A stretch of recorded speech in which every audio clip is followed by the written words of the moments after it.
Hi, everyone. My name is Carin and Hi. Lauren. I'm the founder of SIA Scotch. Thank you to ADI, the American Distilling Institute, and Todd for having us here today. I'm really excited to present Mastering Your Supply Chain with Lauren Shanemeyer. A little bit about me, and then I will hand it off to my amazing friend and collaborator. As I mentioned, I am the founder of SIA Scotch Whiskey. I am the first woman in history to create a brand of scotch. And I created SIA with the intention to introduce more people to the category of scotch. Like most people, I had this idea that scotch was your grandfather's drink, or maybe it was too expensive or too smoky.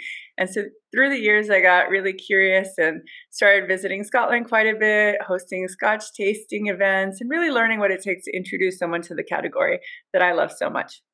I wanted to create a brand. Challenge is I didn't have any money.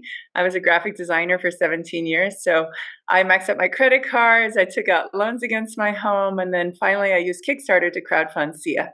I was able to grow SIA in California and Nevada, win numerous awards for SIA, including 96-point rating, double gold medal. And we are a brand that gives back. To date, we've donated over $250,000 to help minority entrepreneurs help grow and launch their businesses. And we were fully acquired by Diageo in 2019. When now we are distributed in 14 states, and we continue to grow and scale the brands both in stores, bars, and restaurants. And I'm really proud of all of this success. And I tell you all of this because none of this would be possible were it not for Lauren Shanemeyer from Spirit Imports Inc. When I was looking for a manufacturer, I got rejected 80 times. 80 times no one would take my calls, would ghost me, would say, no, we can't help you. And it was the 81st person that finally said yes. So with that, thank you, Lauren, for making all of these dreams come true. I'd like you to introduce yourself and Spirit Imports and take it away. Sure. Well, thank you for that very warm introduction. It's nice to meet everyone and see everyone who decided to spend some time with us on a lovely Tuesday morning or afternoon, depending on where you are, to learn more about Carin's story, the brand, and just an overall lesson or conversation really about how brands get started and what it takes to get them going through our lovely 3-tier system here in America. So I am Lauren. I'm 4th generation in the liquor industry myself. Our family dates back to blended Scotch whiskey days. I have a great uncle named William Whittley, and he was known in his day for making 2 very well-respected brands that came into America pre-Prohibition, House of Lords and King's Ransom. From there, my grandfather did marketing here in the United States for alcohol beverage brands, and our dad, who went into the business with his father, diverted a little bit and went into a import company called Spirit Imports, of which he became the founder and president of the Scotch Malt Whiskey Society here in America. So if you're familiar with that membership club as well, our family owned and operated it here in America using Spirit Imports to be the importer of record and marketing, sales agency as well. So I've done a lot of things in the industry, and my favorite one to date is definitely getting the opportunity to be that 81st call. It introduced me to this wonderful woman who you are all having the pleasure of learning from today. But Carin was very different in her approach to coming into the Scotch whiskey world, and really wanted to get in and had no clue what to do. And it was through a mutual supplier. At the time, we were representing a family supply company over in the UK. We were managing their products here in the USA, and Carin happened to call that supplier. And so that supplier connected her to our family, who, after the first call with her, over an hour of our time each, just knew that she was the one I was going to pick to beg and plead my dad to work on, because I just felt this energy from her.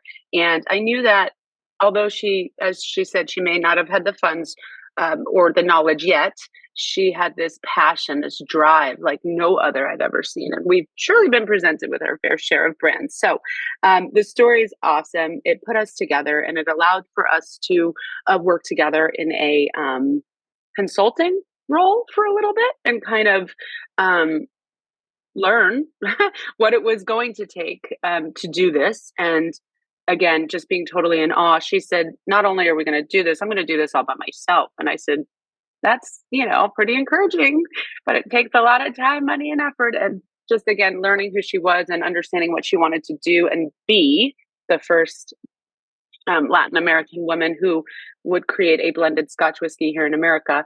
I, as I said before, begged and pleaded my dad to take her on as a client. And so here is really where the story starts, and how we spoke to Todd about taking our story and bringing it to you all, and kind of using what we did in our methodology of creating this brand from concept or thought process to shelf life, right? And all things in between. So thanks for introducing me.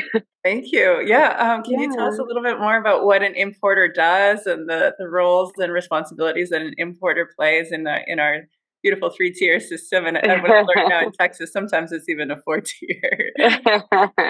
Yeah, absolutely. I mean, there's lots of things that importers do, and there's not just one, in my opinion, way, right, which an importer can work. But typically, importers do a bunch of things to get brands ready for sale in the USA that are not produced here or made here in the USA.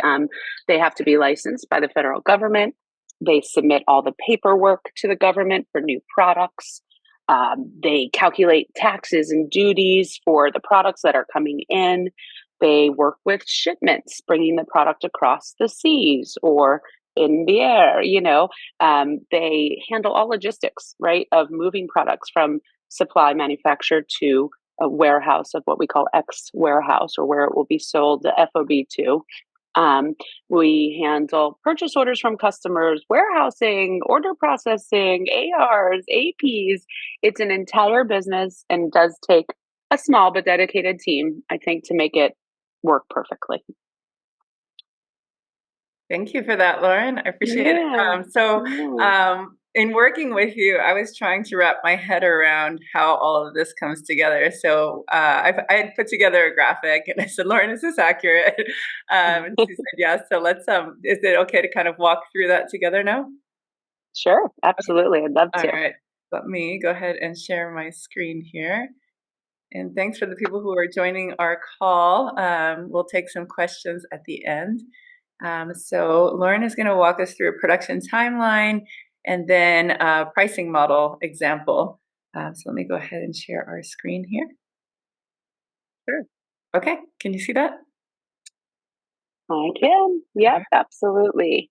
Okay. So, there's a lot of planning that goes into even before this, right? Like, I remember the hours that we spent, on our phone calls. And I mean, it really started off with trying to find the brand, right? And what was the ethos and what was it going to be? And Carin mentioned her background for 17 years in graphic design. Some of the material she showed me, I was like, wait, you made that? Like, you came up with that?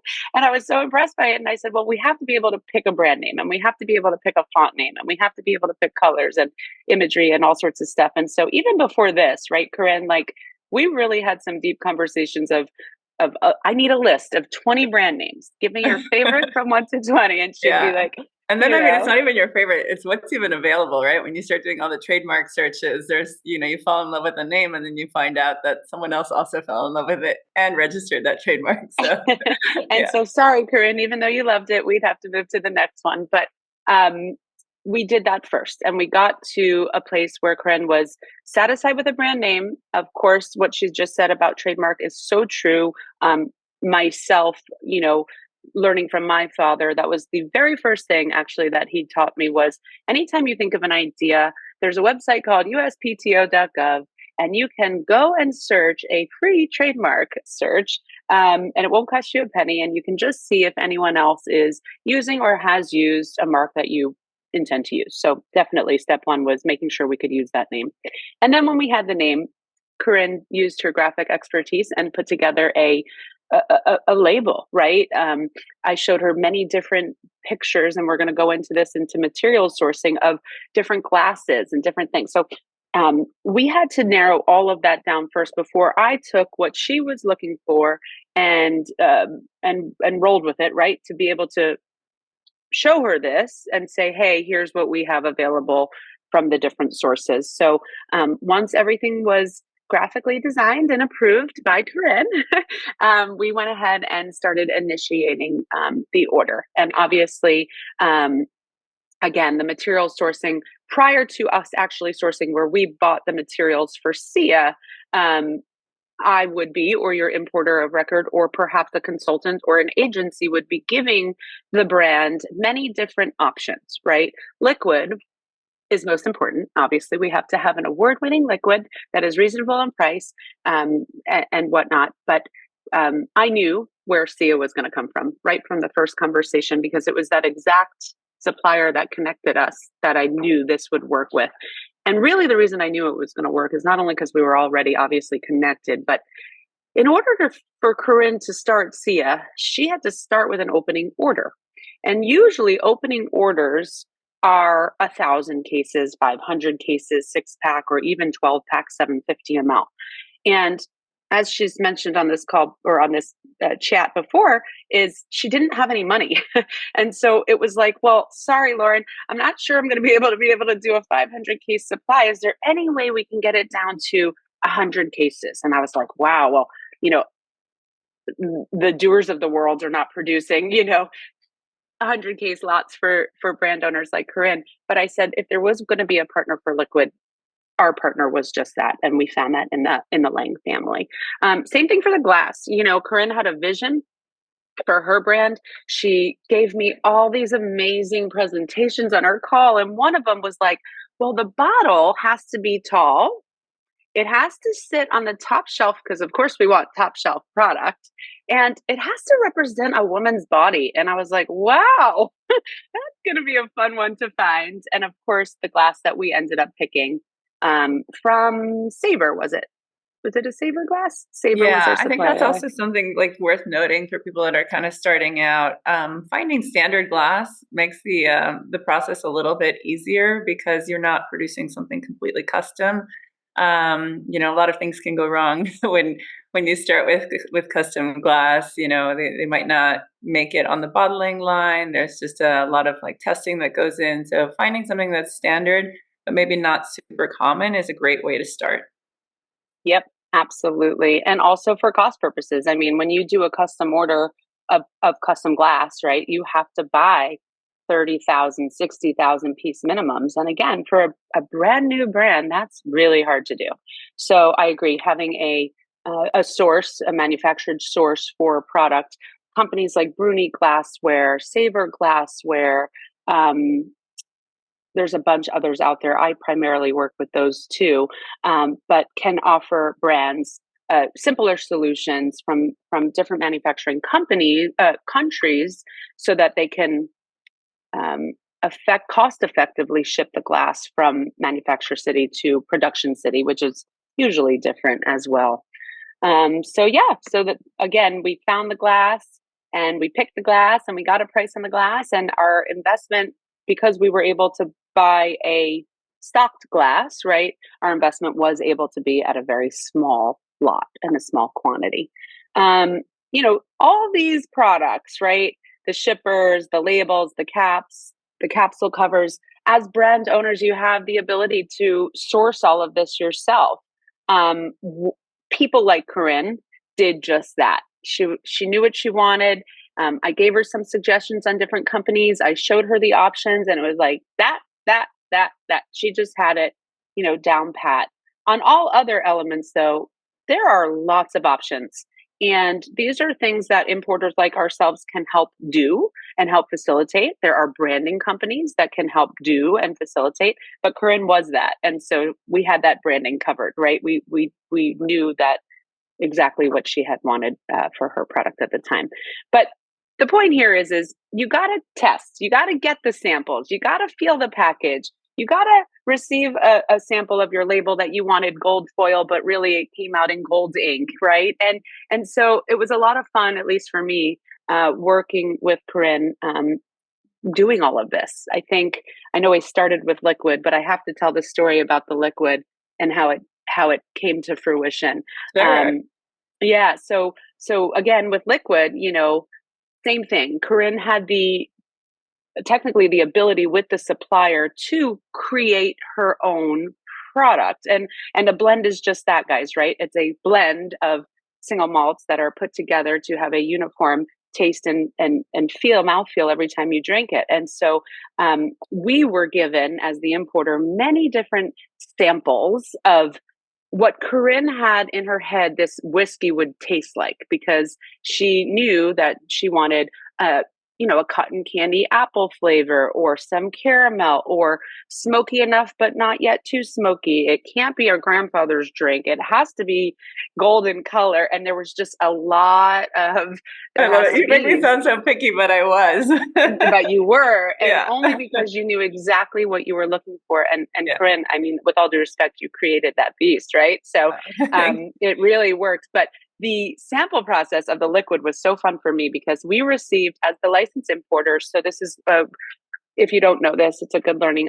As importers, we are able to receive and ship all sorts of different alcohol products, but we do need to receive what's called a COLA waiver, so that these little sample bottles that have samples in them can come through. Most of the time, they are code label reference, and there's just numbers on them. And so, obviously, not being a brand yet, we do have to get a COLA waiver from the TTB instead of a label registration. And I remember the day I think it was, correct me if I'm wrong, was it 21 samples or 22 bottle samples? It was quite a And few. I remember lining them all up and then just taking yes, notes along the way. And correct. they said, make sure to taste it first thing in the morning when your palate is clean, before you even brush your teeth. And I thought, well, that sounds crazy, but I will do it. And then I will also try it at night. And so it took a few rounds before I think we both agreed on our favorite. And so it was Correct. just like mind meld. It was perfect.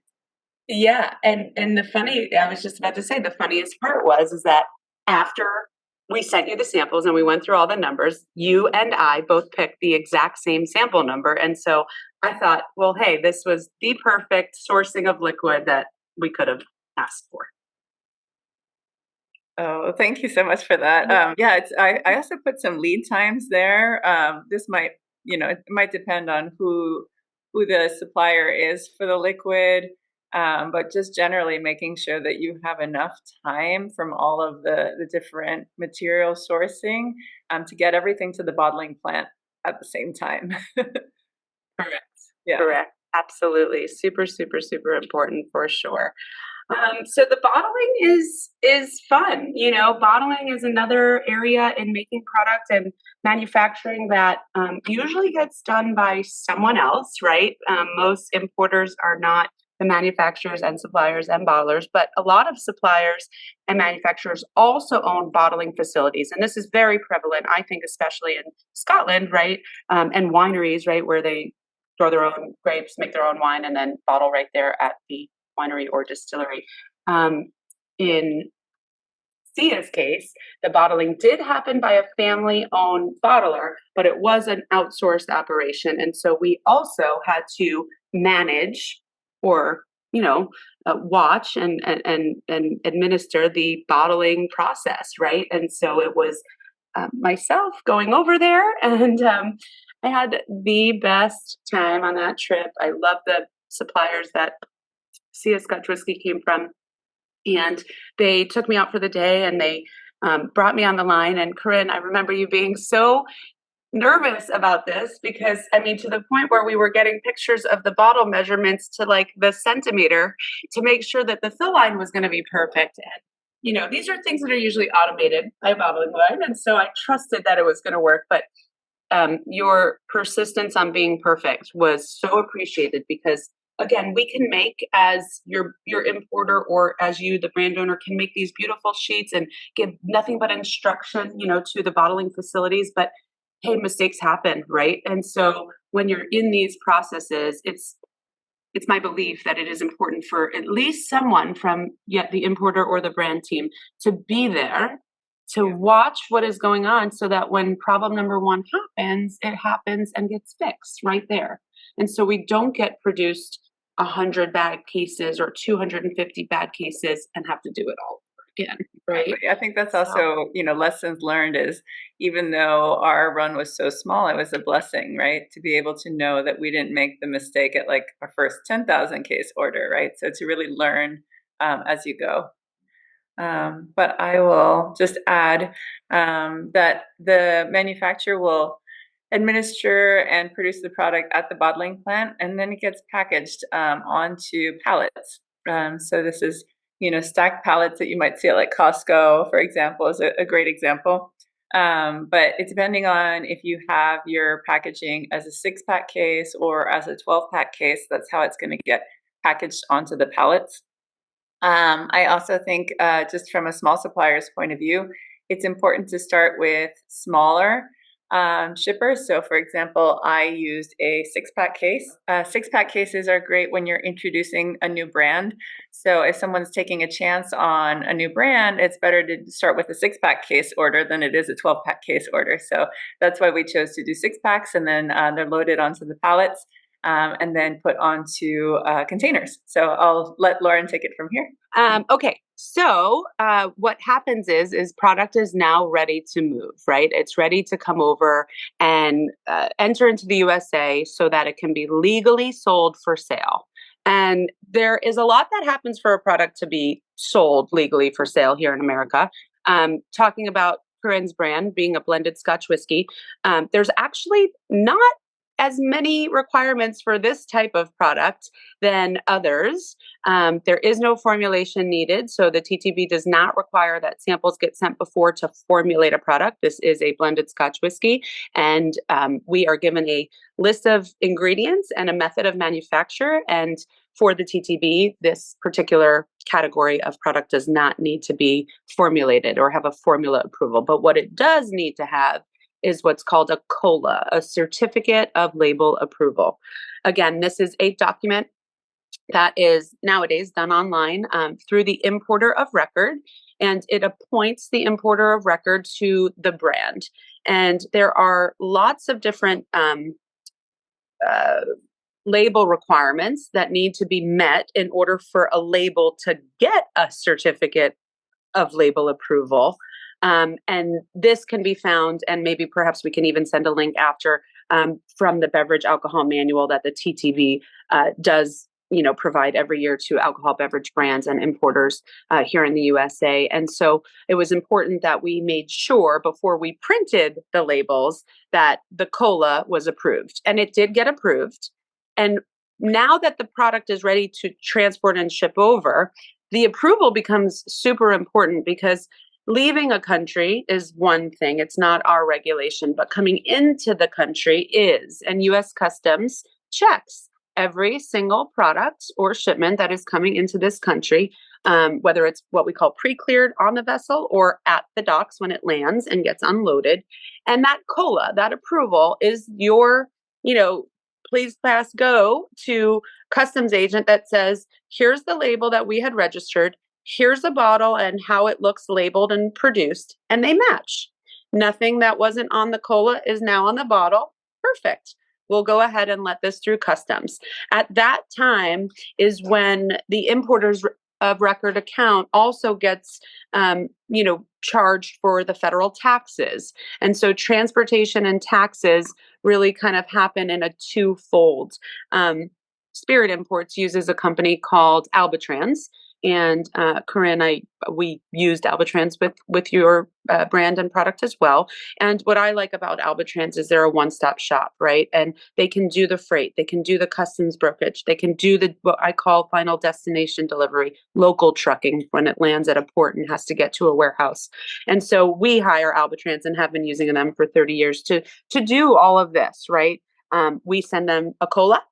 We send them a commercial invoice, which is basically a document that is provided from the supplier, who, what, where, why, when of what's inside that shipment. We have 100 cases of XYZ product. It's packed 750 ml. Its costs are XYZ. And then we calculate the commercial value of the item. And it's just that commercial value that gets the tax rate. Right. And so that's how it is calculated, as well as a figure of a percentage of alcohol and a wine gallon conversion rate as well. So it is important for me to be able to give brand owners and customers, options. And with Albatrans, they have so many different options. As I said, Carin started off, I forget if our first order was 100 cases or 250 cases, but it's 250. Yeah. It was 250. Either way, This is what's called LTCL, less than container load. So I'm sure everyone has seen these containers, shipping containers. Corinne made a really nice imagery of it there. But they come in two sizes. There's 20 footers and then there's 40 footers. And the 20 footer will hold 10 pallets fully, full of product. And the 40 footer will hold 20 pallets. Obviously with alcohol, glass, I always ask my shipper, don't double stack the pallets. I don't want anything on top that could possibly crush the product inside that glass. And as we know, glass breaks. So I always ask for everything to be on one level of the container. But with 250 cases, it was what? Less than 3 pallets. So we did start off as LTCL. And the beauty with LTCL is it combines other people's shipments from really wherever. Maybe you have one from Germany, maybe you have one from France, and then 3 pallets from Scotland, as we did for Corinne's opening order. And it allowed us to get a very reasonable rate for shipping without having to fill the space of an entire container. If you have 3 pallets, you can't put it in a 10-foot. They'll slide, they'll move. It just wastes the space, really. So I think that was an added benefit to the first production because we were able to only use the space we needed, right? And not have to buy the 20-foot container or the 40-foot container to fit product that we didn't have right at that time. And then can you walk us through this part is always fascinating to me about bond, not bond, and I guess releasing it when you're ready to pay for it. So I always found this part fascinating. Sure. So the UK, for SIA's reference, of course, with Scotland being the country, the UK and the USA have different, obviously, rules and taxes and the way it kind of comes in. And so a bond is just a fancy way of saying like has not been tax paid, right? It's product that can sit in one portion of a warehouse. In essence, you can have the exact same warehouse, 1,000 square feet, and 100 square feet of that 1,000 square feet could have a fence, a chain fence locked up, and that can be considered your bond. And the other part would be paid, right? Duty paid. When a product like Corinne's leaves the UK, they do not charge VAT. If anyone's familiar with the VAT over in the UK, there's no charge of product leaving the UK. So we had no VAT, which is a 20% rate of cost. There is none. It doesn't get applied when it leaves the country. What does get applied, or what was applicable for us, is the USA federal taxes. Now, a lot of people, importers or work for importers, might not know this or might not be aware of this, but my dad has been very aware of this because he brought in container loads of product, but he wasn't selling container loads at a time. He was simply bringing it in to save costs in a large amount and then selling, not as needed, obviously, but when it sold, we would transfer or pay taxes on or move from the bond to the paid inventory section of the warehouse the goods that he wanted to sell. So in essence, if he brought in 1,000 cases, they were put into bond. We did not pay any federal taxes until we asked the warehouse to move it from the bond to the regular inventory for sale. Again, what that did for Corinne's process was save her cash flow. She wasn't laying out taxes, or the importer wasn't laying out taxes for product that hadn't been sold yet, right? And so it did allow for a little bit, right? We're not talking thousands upon thousands of dollars, but we are talking for a chunk of change that could have been tied up before it necessarily needed to be. So that is the difference between a bond and a regular space in a warehouse, is just whether or not the federal tax has been paid. Thank you. That's such a great explanation. And I think it's so great for small brands to know that so that they can save money. And then the other part was interesting is in storage. So there's monthly fees, obviously, but what I didn't realize was that there was also a fee every time a box or a case is moved in or out of the warehouse as well. So yeah, maybe you can talk through storage and then our beautiful 3-tier distribution system and how that works. Totally. So warehouses are another party in the in the play, right? Like we need warehouses for multiple things. Warehouses for importers or alcoholic beverage brands are usually centralized. They're in Northeast, Northwest, Southeast, Southwest. And that's because at the port, when you have these centralized million square foot warehouses, they can A, hold a lot of product, they're alcohol licensed, and B, a lot of the distributors who are buying from importers are buying from importers from storage facilities, right? So obviously their role is extremely important in doing a lot of things, but warehousing, receiving, right? Every case, every pallet, every container, whatever it is coming in is given an in price, an out price. There's a monthly storage for it. There's a pick, pack, and ship fee. There's a handling fee. I mean, we need the warehouse in the equation. There's no doubt about it. They are our inventory control physically, if I may, right? And so it's very important to have a close relationship with them, but they don't cost little bits of money. They cost lots of bits of money. And so every little thing does add up. You get charged an order fee. When you have to send samples out, you get charged for that. There's lots of moving parts that are happening outside of the warehouse. And this is interesting too, is that, as the importer, they're someone you're paying, right, to do the work for you. So it's really like another level of management in a way, right? Like you have to have everything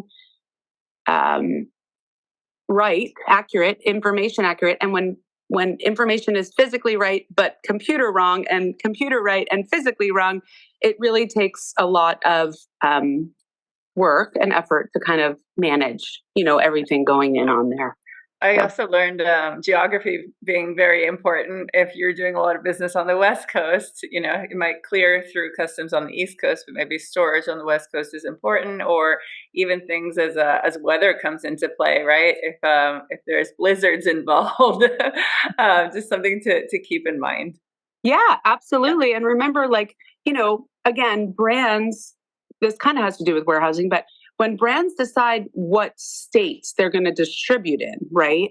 It's important to have a warehouse that's, I would think, like somewhat close, as you're saying. Like if you're based in California and you have your first customers in New York, like it would cost way much more for them to pick up from New York than it would perhaps one of these big consolidated warehouses in New Jersey, like the one we used, for SIA. So Yeah. I agree. I think picking a warehouse not only for doing the work, but also for effective pricing and, timing, right, is very important. So I know we're going to get into pricing in a bit. So I guess maybe walk us through. So a distributor, you're lucky enough to have a brand, and the brand has been picked up by a distributor. The distributor says, "Hey, we would like to open up an order, and we would like 100 cases to start." Can you walk me through what that process looks like at the distributor level? Sure. So again, it's United States. We're united in many ways, but in alcohol sales, not so much. 50 states, 50 laws, 50 different registrations. So again, having this roadmap, right, to what's important traditionally in the liquor industry: New York, New Jersey, Florida, Illinois, Texas, and California are your biggest starting markets, right? But when you start in a market, it's not just like, oh, I want to sell my sweater, in Texas. Oh, no. The business owner, right, or brand owner has to be registered for sale in the said state. So, in essence, if you're going to sell your product in New York, you're basically opening up a New York operation. If you're going to sell your product in Florida, you're basically opening up a Florida operation. Now, I'm not sure how many of you may or may not know the Southern Glaciers Wine and Spirits of the world, and the Breakthrough Beverages of the world, and the OPG and Winebow groups of the world. But there are importer distributors that have operations in 20 plus, 30 plus states. Some would say, sure, get with one and maybe you'll actively be able to get into their other states just by having a success in that one state. I would say that's a very, very tough thing to do. because they are all individual operations, meaning Southern Glaciers of New York is not Southern Glaciers of Florida, right? They're one company, different operations. And so it's so important, as you'll be able to attest to, is to have a route to market. And why does this matter, right? From this wholesaler and this wholesaler. Again, we knew your product was storing in New Jersey. To launch New York was so important to us. We knew you were in California. To launch California was even more important to us because you were the foot, right? The sales and marketing to the brand, and we were the working importer, wholesale, warehouse logistics to get it to you to sell. So I think it was strategic on your part, right? Let's open up California. Let's get it to a place where we're selling XYZ number of cases, and then let's move on to the next market, which we can put our time and effort and money to. And this wasn't easy, right? It took weeks and weeks and months and years, but you built it market by market. I also am a firm believer in building markets this way and not this way. It is really hard to grow when you're trying to open up 5, 10 states at one time because you want your product to be in a national distribution mode. I one time had the best conversation with a man who is very dear to both of our hearts. His name is Rudy Ruiz, and he was with Southern Glaciers for a very long time. And we had a great conversation one night, and I asked him, I said, so Rudy, what does it take, and what is it that it takes? And he said, get your brand to 500 cases a month in one market, and you will start to see some successes. And I said, wow, 500 cases a month. I'm happy we're getting like 150, 500 cases is going to be really hard to get to. But I think that Rudy was so right into what he was saying, especially with SIA, was you got to put in a lot of effort to get that one state and market, we call market, right, up and going. And so that's what you did. You got it to a point where you were able to go to the next market. And that's how and why I think that's so important. Your brand did what it did. True. And it's advice I give to a lot of people is just grow, show success in one state. And I think the term that I heard was go like an inch wide and a mile deep, work your own market so then you can scale. Because unless you have someone full time in that market, it's almost impossible to do that, right? It being a very capital intensive industry. This isn't software that can scale easily. This involves trucks and warehouses and boots on the street and, liquid to lips and sometimes just that hand to hand combat. And so I also wanted to kind of touch on today all of the behind the scenes, right? The pricing of how the bottle comes from, the COGS, but all the markups along the way and where that money goes. So we talked about distribution. So, the order comes in from the distributor sells it to a retailer, that being a store, a bar, a restaurant, and then they're in turn responsible for selling it to a customer. And the brand owner or supplier is also responsible for marketing not only to the customer level, but also to the store and the bars and the restaurants and getting that awareness out, but also knowledge to the distributor. So there's a lot of coordination behind the scenes from the supplier perspective, and along the way there is pricing conversations. So I'd love, Lauren, if you could walk us through. Thank you so much for putting this example together of this is a Guatemalan rum example. So I appreciate that. I know we've been talking a lot about Scotch, but importing can take so many shapes and liquids, tequilas and rums and whiskeys. So thank you for putting this together and walking us through this. Sure. No problem. These are fun for me because, especially when I was doing this with you, I think the first question I asked you, with my thought process being, okay, you're a consumer, right? So let's look down at this pink line here, bottle to consumer. And I said to you, Carin, what do you think this product would sit on a shelf for, right? And in our industry, it's because we are 3-tier and we don't just buy from a wholesaler into a retail store. I call this the ladder, right? And we're as importers to wholesale to retail to consumer, this would be going down the ladder. But if you flip it and we go up the ladder, it kind of makes more sense in a way. And so it's really important to know from a brand owner's perspective what that bottle would sit at on a shelf, right? And that price that the brand owner thought may think or may be thought of because he or her are looking at a 500 case run or a 1,500 case production run or a 30,000 case production run. But when you are producing 250 cases at a time, you have to be realistic. Your costs are so much higher than producing at those levels that this really played a big factor. And I said to Carin, look, I'm happy with you lowering your bottle price once we get it into market. But the worst thing we could possibly do on a launch of a new item in a new market is to have to raise it, right? Like, we don't want to do that. So let's go high. And I was thinking a certain number and Carin was thinking another number. We met and it worked for us. But again, the point here is knowing where the bottle will sit on a shelf and what that person will come in to purchase it for. So knowing that this example of a Guatemalan rum, 750 ml bottles, 80 proof, will sell for $43.99 on a shelf, right? And obviously times 6, we get the $262. I did this in case and bottles.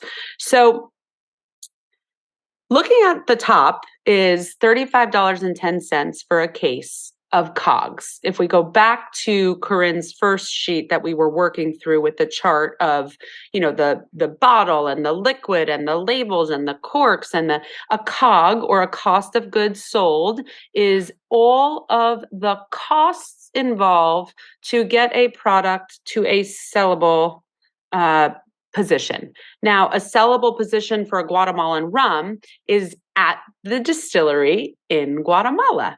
They are not the importer. They are not responsible for the fees and the shipping and the taxes. That is the importer's duty, right? So if you see here, it costs $35.10 to make a 6-pack of rum. And we put in a 53% GP to give this product, this rum, a $75.20 cost to the importer, Ex Works Guatemala, right? Now, currently, the federal tax rate is a bit lower, but we're going to use the regular rate because this is what it would be if there were no tax cuts or acts in play, but there is currently. But it would be $12.84 for the federal tax, or $2.13 a bottle, times 6 is the $12.84. So we add that to the importer cost. We also have to bring the product from Guatemala to the New Jersey warehouse, which is, again, a centralized warehouse that a lot of distributors pick up from, and that would be about $4 a case. And then we have a warehousing fee. So about $4.15. Remember, we were talking about the warehouse being an entity. They are storing, receiving, pick, packing, creating bill of ladings, or BOLs, having fees involved. And so per case, we average at about $4.15. So it's laid into to the importer at $96.15 if we add all of their costs involved to get it to that New Jersey warehouse where we will then sell it out of. And we call that the FOB New Jersey, or the X warehouse, where the product will be leaving to sell to distributors. If you do the math in between, the importer profit is about 30% GP. This is average. Some importers work on 50%.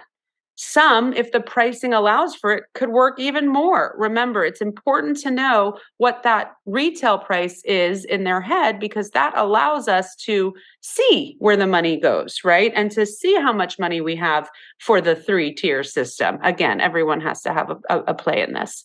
So I put a 30% GP, which I think is very fair for an importer's role. And we add this up and get $137.37 for the case, sold to a distributor in a New Jersey warehouse. This distributor, for reference, is in New York. And so it is then the distributor's cost to pay the New York tax on the alcohol. They collect it and remit it. So they incur that cost. $7.65 a case in New York, $3.93 a case in California, 50 states, 50 different rates. Not two are the same. And so then they also have to pay to get that one case out of the warehouse in New Jersey over to New York. And so I've added $1. The wholesalers laid in cost to get it to their warehouse in New York, $146.02. They then, and this is also debatable, negotiable. Like, you have to be in business, right? If they're telling you that the wholesaler tells you, oh, we work on 25% GP, well, okay, great. Well, what are you giving me for that, right? Or do I have access to your sales teams? Am I going to get to do any samplings? Can I do any lunches with them? Work with all these different points of sale, right? Technically, they become your sales team. And so their profitability is accounted for, all of the work that they're going to be doing with the brand. And then we get finally a price to the retailer in the state of New York. Retailers are the same thing. Traditionally, they work on about a 25% GP, but it is their choice. You cannot tell a retailer what to sell a product for. They can make as little or as much as they'd like, unless it is a state that has filed prices, that they have to abide by. And so this retailer is working on an average of 26% GP to get this bottle or case to $43.99 each bottle. So again, I tried to lay out the 3 tiers so you could see it. In this model or example, our brand owner is working at a 53% gross profit. Now, again, this might be a little high of a bottle cost, $43.99, but there is no problem with us lowering it in a market, right? But if my costs increased, right, even after I was making more product when it should decrease, that would be a problem. And so I like to go as high as possible on a shelf price for launch and then work my way down to save the brand, some dollars out of pocket versus built into a GP in every case sold, right? Because we want to keep our expenses low.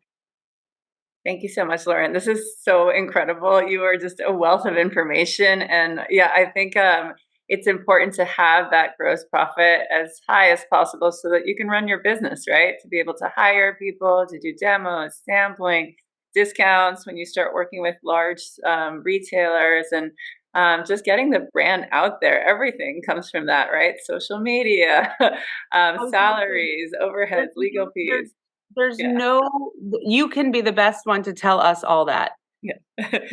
No brand is working on 53% GP. If they are, they're really winning, right? Yeah. And then, hopefully, as you said, as the brand grows, but there's all these unseen things, right? Like during, COVID, all these extra supply chain issues and, all the extra fees that were involved in getting your inventory managed correctly comes from that. So I always stress it's not a bad thing to start high and be able to work lower, but once you kind of lock in a price, it's almost impossible to go up.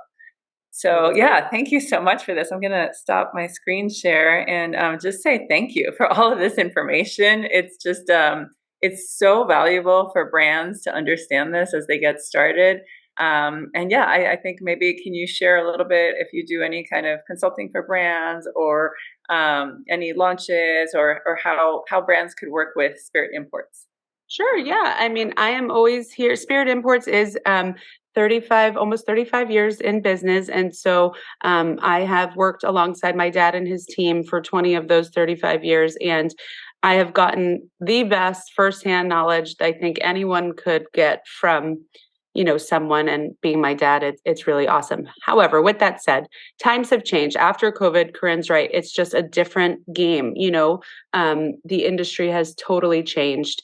I myself have gotten into a little bit of the digital marketing space, and I own and operate a company outside of Spirit Imports. And I am definitely available for any type of phone call. Bryn, you are more than welcome to share my information with all of the attendees here at Spirit Imports. You can reach out to me. You can send me an email if you want to have a conversation. I'm always all ears. I really enjoy what I do. And I also really enjoy meeting cool people like yourself who love what they're doing too. So. Well, thank you so much, Lauren. I really appreciate it. And yeah, thank you once again for everything that you've done to bring SIA to life. I'm so grateful. It's my pleasure. Thanks for having me a part of it. Bye. Bye. Bye, everyone.